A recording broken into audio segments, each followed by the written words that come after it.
Les amis, bonjour, j'espère que vous allez bien. C'est votre boy Gal. C'est un match nul du Real 3-3 face au Rayo Vallecano.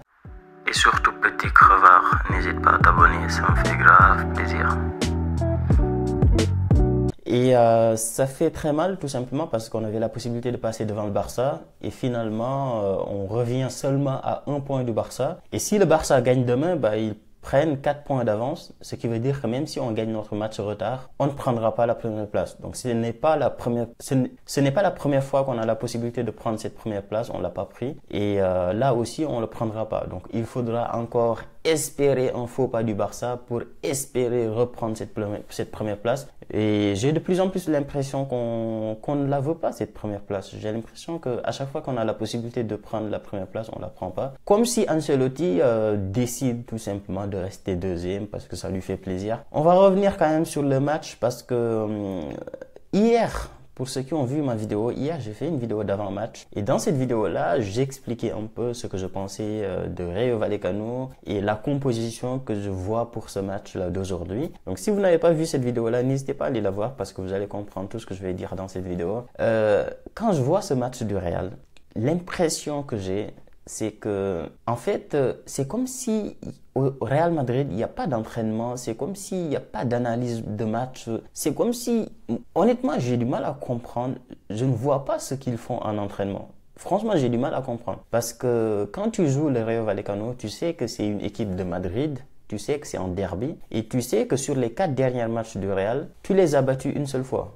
Avec 2 matchs nuls, je crois, et ils t'ont battu également. Donc, les matchs de Real Madrid face au Rayo Vallecano, ça a toujours été des matchs extrêmement compliqués. Et quand tu arrives face à un match qui est extrêmement compliqué, que tu as du mal à gagner à chaque fois, le réflexe d'un entraîneur, c'est de dire, je vais partir sur des bases solides. Je vais partir sur quelque chose que je connais, sur quelque chose que je maîtrise. Je vais essayer de mettre chaque joueur à son poste pour essayer de faire le plus simplement possible. Carlo Ancelotti a décidé de faire autre chose. Il a remis Tchouaméni en défense et il a décidé de mettre Asensio sur le banc et Ceballos qui a joué 2 matchs là les dernières semaines qui a été très bon, une valeur sûre. Il a décidé de le mettre sur le banc. Il a décidé de mettre Modric qui n'a pas fait un mauvais match mais il a décidé de le mettre titulaire. Il a décidé de mettre Arda Güler titulaire. Moi personnellement je ne voyais pas tout ça. Moi, pour être honnête avec vous, je voyais une composition très simple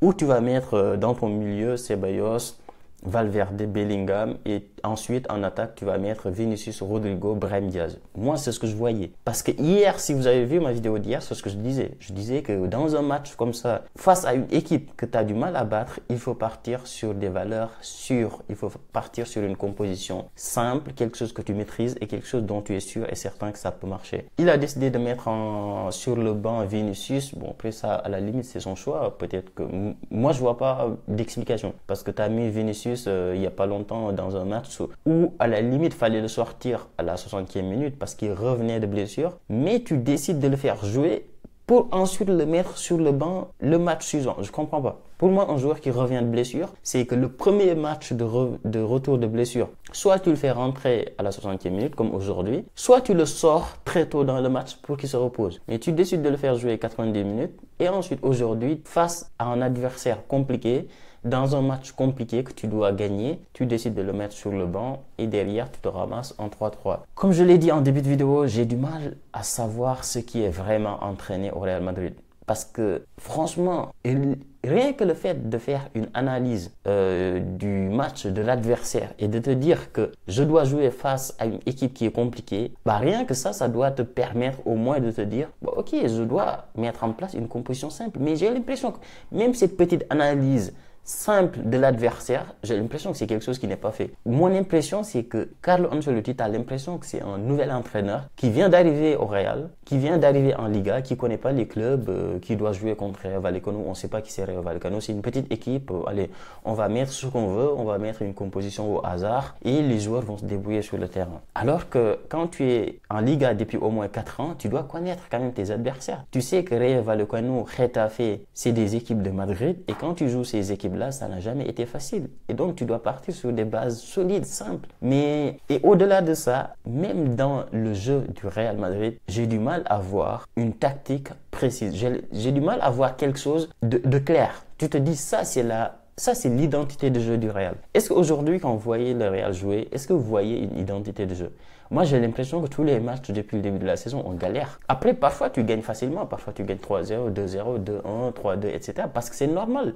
Dans ton équipe, tu as des Mbappé, tu as des Vinicius, Rodrigo, Brahim Diaz, Bellingham, Camavinga. Ben forcément, par moment, il y a des matchs que tu vas gagner. Parce que ces joueurs-là, c'est des très grands joueurs qui savent jouer au football, qui savent marquer des buts, qui savent faire des combinaisons. Mais dans l'organisation du jeu, depuis le début de la saison, moi j'ai du mal à voir quelque chose de clair, une tactique claire. Tu vois le Real jouer, tu dis ça c'est le Real.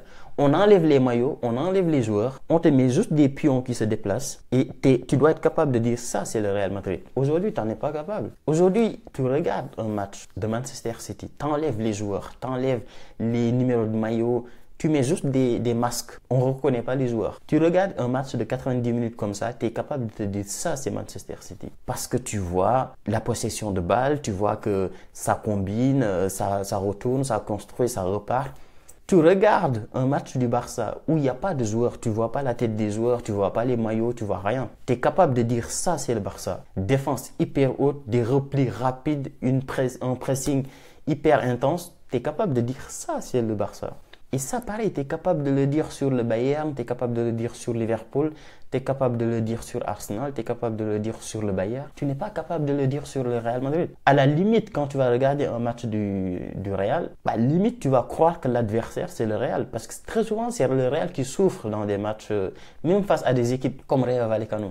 Même face à des petites équipes, aujourd'hui, la première mi-temps du Real, on prend un but, normalement une grande équipe d'un grand championnat, tu es mené 1-0, tu mets le pressing sur l'équipe adverse et tu les pousses à bout. Tu les replies complètement sur leur défense parce que tu as envie de marquer. Tu es là, tu les pousses, tu viens, tu reviens, tu les pousses jusqu'à ce que tu marques. Mais le Real, on encaisse le premier but et tu as l'impression que c'est le Real qui mène 3-0. On prend le deuxième but.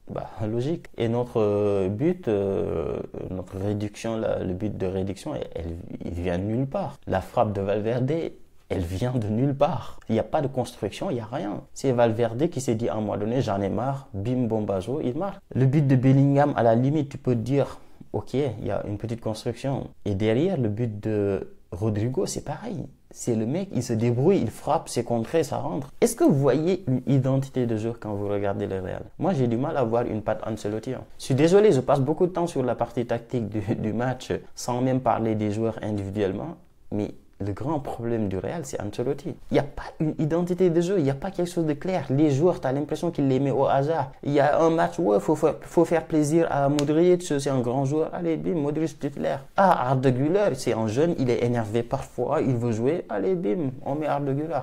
Ceballos, quand même, il a fait un bon match, il faut qu'on le fasse jouer. Allez, bim, on met Ceballos. Tchouaméni, on ne sait pas trop, il est nul à chier au milieu, il est dégueulasse. On fait quoi? En défense, il y a Asensio. Attention, Asensio, il est très bon, mais Tchouaméni, il a coûté quand même 100 millions. Qu'est-ce qu'on va faire avec lui? Allez, on le met en défense. Moi, c'est comme ça que je vois le Real. Je vous dis, tous les résultats du Real cette année, c'est les joueurs. C'est les joueurs parce qu'on a des individualités, parce qu'on a des joueurs quand même qui savent jouer au football et qui parfois décident de jouer au football et décident de marquer. Mais niveau tactique, j'ai pas l'impression qu'il y a quelque chose. Pour moi, il n'y a rien. On souffre pendant tous les matchs. Tous les matchs que le Real a joué, on a souffert. Il n'y a pas une tactique, il n'y a pas d'identité de jeu. C'est je dois faire plaisir à chaque joueur. Attention, Tchouaméni, il est dégueulasse au milieu. Il faut le mettre sur le banc parce qu'il est dégueulasse au milieu. Il ne sert à rien. Mais non. Attention, on va le mettre derrière. Attention, derrière, il y a quand même Asensio qui est là depuis 3 matchs, qui est excellent, qui n'a fait aucune erreur, qui est très bon. C'est un jeune de la Casilla, c'est un Espagnol et tout. Mais non. Enfin, c'est un jeune, il peut attendre. Lui, il peut attendre encore 5 ans. Allez, sur le banc. Tchouaméni, t'es fou, il a coûté 100 millions. Il faut le mettre sur le terrain. Et on le met sur le terrain. Mais on le met où? Au milieu, c'est compliqué. Il est nul. On fait comment? Allez, on le met en défense. Il est nul en défense. Allez, on le met gardien. Moi, je pense qu'il va finir au gardien.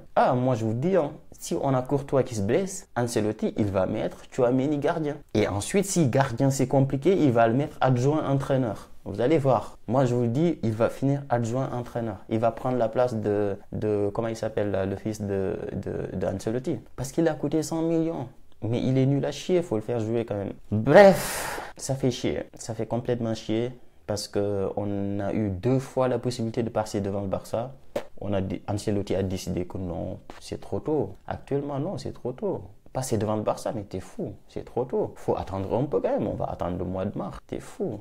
Bah non. Si on gagne nos 2 matchs, on passe devant le Barça. Ouais, mais mon gars, calme-toi. Tranquille, on va laisser le Barça finir. On va laisser le Barça finir l'année en première quand même. Faut pas abuser, les gars. Ils sont en train de faire un bon début de saison. Faut pas leur gâcher ça. Non, t'es fou. Demain, ils vont écraser les Ganes, vous allez voir. Je sais que vous êtes là en mode, oui, bon, Barça, ils vont perdre encore d'autres matchs. Demain, ils vont écraser les Ganes. C'est moi qui vous le dis. Hier, je vous avais dit que Rayo Vallecano, c'est compliqué, qu'il fallait mettre une équipe. Moi, j'étais persuadé.